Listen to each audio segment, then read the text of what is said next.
In season 2, they said streaming is dead. We don't have the money we had before, so we fought hard about the money. Hey guys, welcome back to another video on the channel. I'm gonna get straight to it. Today we're gonna be diving into Tony Gilroy, the showrunner of Andor, and his comments on Star Wars streaming. More specifically saying that he thinks streaming is dead. So let's jump right into this article here from Screen Rant by Thomas Bacon, which was published about 15 hours ago. And right now I'm making this video at about 2 in the morning on June 3rd, right? Just another late night stream, late night video just for you guys. So let's jump right into it. Streaming is dead. Andor's showrunner just revealed the real reason Star Wars' best TV show will never be repeated. Andor showrunner Tony Gilroy has finally explained the real reason he thinks there will never be anything like this show again, and it's because, quote, streaming is dead. It's a big statement to make. I confess I was rather surprised when a month ago I first read a comment from showrunner Tony Gilroy saying nothing like Andor would ever happen again. At first glance, they seemed more than a little egotistical, but that isn't how they were meant to come across. Quote, not because we're so great, he clarified, but because no one's ever going to want to start a show on this scale again and shoot it practically and have the resources and the protection to do something like this. Now, speaking with ATX Television Festival last Thursday, he's explored exactly why that's the case, and the reason is pretty shocking. Well, to me, it's not that shocking because the budget for Star Wars films in some cases are less. So granted, a film is 2 or 3 hours, and this show had what, like 20-something episodes, about 40 minutes apiece, and movie quality each episode. So we probably won't see something like this again, just because it was a huge investment, it was a huge leap, and this show must have had insane protection because from the outset, they had to have known that the money that they invested was probably not going to come back to them in the profitable way they wanted. So anyway, let's continue with the article. Gilroy dropped something of a bombshell during the panel when he openly discussed Andor's $650 million budget. That's almost $750 million. Quote, I mean, for Disney, this is $650 million, he reflected, and then proudly added that he only ever had one note, requesting a change for season 1. In season 2, they said streaming is dead. We don't have the money we had before, so we fought hard about the money, but they never cleaned anything up. His thrust, of course, was the remarkable creative freedom has been given, but that apparently throwaway comment, streaming is dead, stood out. Disney entered the streaming race 6 years ago with the launch of Disney+. The pivot to streaming was one of the major drivers for Disney's $71 billion Fox purchase, because the House of the Mouse needed a larger content library to be competitive. In addition, Disney required every studio to focus on content for their new streamer, in accordance with the argument that successful streaming platforms are dependent on new content. Now, for those of you who remember, Disney Plus launched with The Mandalorian, and The Mandalorian was a wild success, especially after the big reveal of Baby Yoda Grogu after the end of episode 1, I believe, or was it episode 2? I think it was episode 1. So Disney Plus had a very successful launch, and they launched, they put Star Wars back into that mystical category that the originals had, right? With Baby Yoda. And they did kind of fumble the whole Grogu thing, especially with season 3 and bringing him back. A little bit messy. We'll see how they bounce back and handle it with the Mandalorian film. It's long been clear Disney is shifting focus again, moving back towards theatrical releases. Marvel Studios has cut down on a number of MCU TV shows, while only one upcoming live-action Star Wars TV show has been confirmed, Ahsoka Season 2, now in production and due out next year. And I'm going to skip a little bit ahead here. What's gone wrong with Disney Plus? Disney Plus was hit in terms of subscriber numbers, dramatically exceeding Disney's wildest dreams. But in spite of that, though it's been a loss-making venture for the House of Mouse, according to Forbes, the direct-to-consumer division reported operating losses of $11 billion between the platform's launch and April last year. Stringent cost controls, the launch of a new ad tier, a crackdown on password sharing, and other measures improved matters by the first quarter of 2025. In truth, the problems are inherent in the streaming model itself. There's a risk of churn, with subscribers canceling until new shows they're interested in are released. This results in significant pressure to have constant stream of new content in order to keep subscribers engaged. So I guess for the case of Andor, or what Tony Gilroy was saying, maybe his concern comes in how the episodes are released. I personally think if I were a big streaming platform like Disney, I would do the week-by-week model and make a compelling show. There has been way too much content that has saturated the Star Wars platform, and a lot of it has been not good. And we're going to look at that breakdown of by year the shows that have come out in just a moment. I have it up here using Grok. Meanwhile, there's been a real concern that the pivot to streaming has damaged theatrical releases for Disney. Pixar movies released on Disney Plus during the pandemic, and there are indications that the brand was damaged with dramatically reduced box office takings afterwards.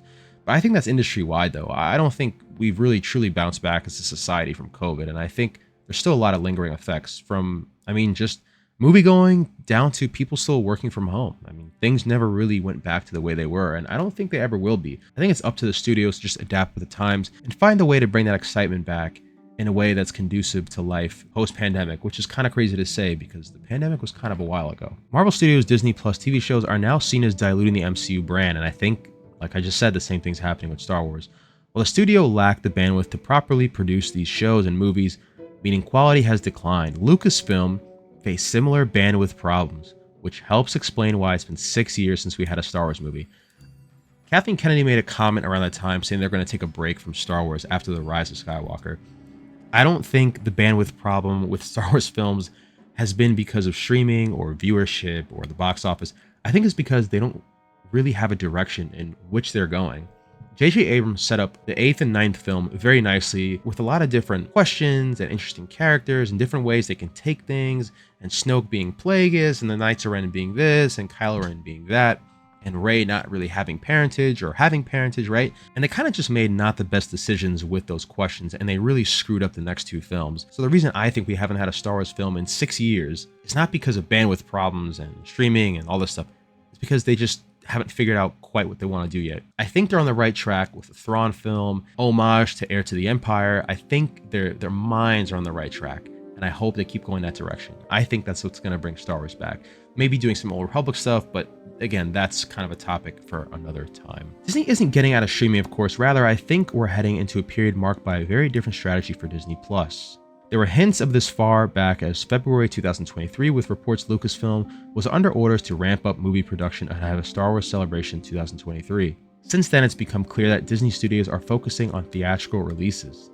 These releases then drop exclusively on Disney Plus. There will still be Disney Plus releases, of course, but these won't command anything like Andor's budget. And I think that's kind of a mistake, right? If Andor can command that budget, so should a show like the Obi-Wan show. So should a show like the Ahsoka show. The one thing Andor showed, if anyone hasn't noticed, is that when you put true effort and dedication into something, it'll show. Even if you don't like the Andor show, there are beautiful set pieces, there are beautiful sets, there's beautiful acting, there's beautiful story writing. Everything is done in a very fine manner. It's like a chiseled statue, right? And if you dedicate your time and your mind to something, it'll come out beautifully, right? It won't come out rushed. I think the Acolyte looked very bad all the way around. But if you took that and you put it towards Ahsoka, I think you'd make Ahsoka season 1 way, way better if you put that time and money and effort into it. Not that they didn't, but there are things that could have done better, right? Likewise, there are things Andor probably could have done better too. Everything could, in theory, always improved. But the sheer size of the aforementioned content library increasingly feels like Disney Plus's biggest selling point. Last year, Nielsen data revealed that Moana has been among the 4 most watched films on any streaming service every year since the launch of Disney Plus, showing the library's considerate value. Probably an exaggeration to say that streaming is dead, but it does feel as though a Rubicon has been crossed, a moment where the industry has changed. I can now see why Tony Gilroy faced more budgetary challenges over Andor Season 2 than with the first season. Season 1 didn't deliver the viewership that I guess they expected, so I can understand why Season 2 would face scrutiny, and I'm very surprised Andor Season 2 got the money that it did, all things considered with how Season 1 went. And to finish up the article, I think he's right that there will never be anything quite like it again. And I agree. I think Andor was a one-off. And I don't think we're going to get that kind of show again. It would be nice if we had a Star Wars project that had that kind of dedicated budget and directing and acting and, marketing push. I think that would be freaking awesome. But I don't think we're really going to see it again. Not for a while, especially as they allegedly are focusing their shift back to theatrical releases. But this is why I think streaming might be problematic for Star Wars at this juncture. And I want to bring your attention over to this list I generated with a few prompts on Grok, which is Twitter's version of ChatGPT. A little better than ChatGPT from my experience with this AI. Let's look at all the shows released year by year since 2014 after Disney's acquisition. 2014, one TV show, Star Wars Rebels. 2015, The Force Awakens movie. Rogue One. 2016, 2017, The Last Jedi. 2018 had Solo, and then it had a TV show. 2019 had a movie, Rise of Skywalker, and the debut of The Mandalorian, which launched Disney Plus. So a movie and a TV show. 2020 had a TV show. 2021 had 3 TV shows in 1 year. May, September, December. I mean, it was like an all-out boom, boom, boom. Every week had something kind of cool. 2022 had the Obi-Wan show and the Andor show, 2 shows. 2023 had 4 shows in theory. I don't really think much of us watched Young Jedi Adventures, but had 3 shows. And then 2024 had 3 shows, and 2025 had 1 show. So I think there might be an issue of saturation here, right? I think that could really possibly be an issue for us at this juncture, because every year since 2014 we've had something, which is great. I love Star Wars. The more Star Wars, the better. But at the same time, when you're just driving home all this kind of content, not only do you saturate it, you spread yourself thin. Not all the content's going to have that same level of quality you want. You're probably going to upset some people along the way, which they have, myself included in some instances. So maybe streaming is dead because it's being mismanaged a little bit, right?